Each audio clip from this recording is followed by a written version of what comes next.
Hey. Alright. Time for book reviews. I thought you were going to talk about books and music a little bit, but time for book reviews. I know many of you coronavirusing at home in self-quarantine or working from home have done a lot of reading. I thought to give you some of my picks. Alright, Mongol Empire by John Mann. Excellent book. Tells you everything you need to know about the Mongol Empire, its effect on China and Europe from the 12th century up to now. It's really, really important book. It's well done, written by John Mann. Marco Polo, also written by John Mann. Terrible. Just terrible. Just terrible. Don't read it. It's supposed to be a recounting of Marco Polo's journey along the Silk Road. What it is John Mann's journey on the Silk Road with a general every now and then a reference to Marco Polo. It's just terrible. Alright. Where Roses Never Die by Gunnar Staalson. There's a show that I love called Vogue Boom, and it's on,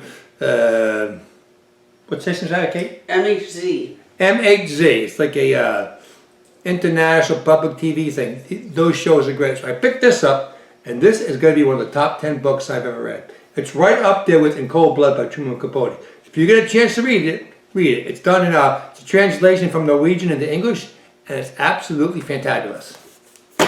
Alright. Gunnar Staalson again. Wolves in the Dark. It's alright. It ain't not as good as this. This is Mr. Staalson's magnum opus, I understand. This is, detective procedural. It's alright. A lot of stream of consciousness, kind of like being occurs at Albuquerque Bridge by Ambrose Bierce a lot of times, so it kind of gets distracting. I'd get it if I were you. Alright. This thing. Churchill by Andrew Roberts. I got this because Joe and Mika recommended it. It's terrible. Terrible. If you want to know what Winston Churchill had for breakfast on August 2nd, 1939, oh, they'll tell you. And for lunch, and for dinner, there's too much detail. Way too much. They don't get to the point of anything because you have to worry about whether Winston Churchill wore socks or whether he was wearing shoes or what was going on. The details are so deep and such great minutiae that you will never get to the point. It's terrible.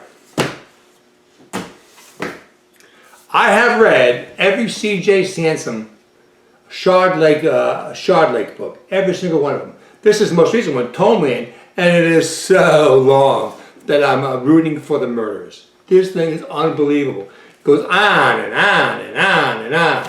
Anyway, if you get like a lifetime and a half to read a mystery, this is the one for you. But if you got a lot of things to do in your life, find something better. Okay.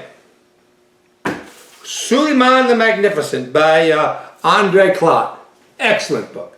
Tells you all about you know about the about Suleiman the Magnificent, Grand Viziers, the beginnings of the Ottoman Empire, the invasion by the Muslim forces into Venice. No, I'm sorry, not Venice. It escapes me. Into Germany anyway, and then the ultimate turnaround and defeat. It is absolutely amazing. It gives you good insight into what's going on with those guys. Okay.